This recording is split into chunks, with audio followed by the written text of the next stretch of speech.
we believe our company, TPG Rise, who funded us and people have invested in us. Why do we think that? On the 37 gigatons, a gigaton is a cubic ton. 37 gigatons is the total carbon emitted per annum by companies in the world. Every year it's emitted. And by the way, with all this work around it, it hasn't gone down any years except for during COVID. It slightly went down. But it's resumed its growth rate. There are major companies, if you remember the stage of people setting their net zero targets, 20 billion of the 37 people have net zero goals. They're going to get to zero.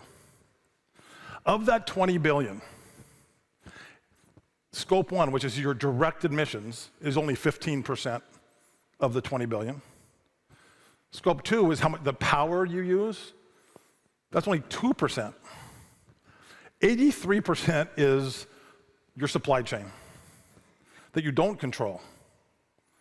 And so our belief and many others' belief is that Scope 3, even if you're net zero, you're never going to be able to get that on your own because you don't control what everybody does. And by the way, only half of companies even have a net zero goal. So eventually your in-setting, which I mentioned at the beginning, has to have offsets because you can't do any more in-setting what you're doing. And if you look at how many carbon credits were issued last year, 0.23 of the 20 we just talking to, 0.23 gigatons.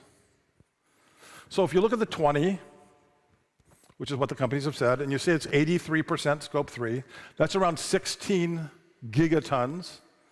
If they wanted to offset it all, there's only 0.2 of the gigatons they can buy, i.e. the market has to grow by 64 times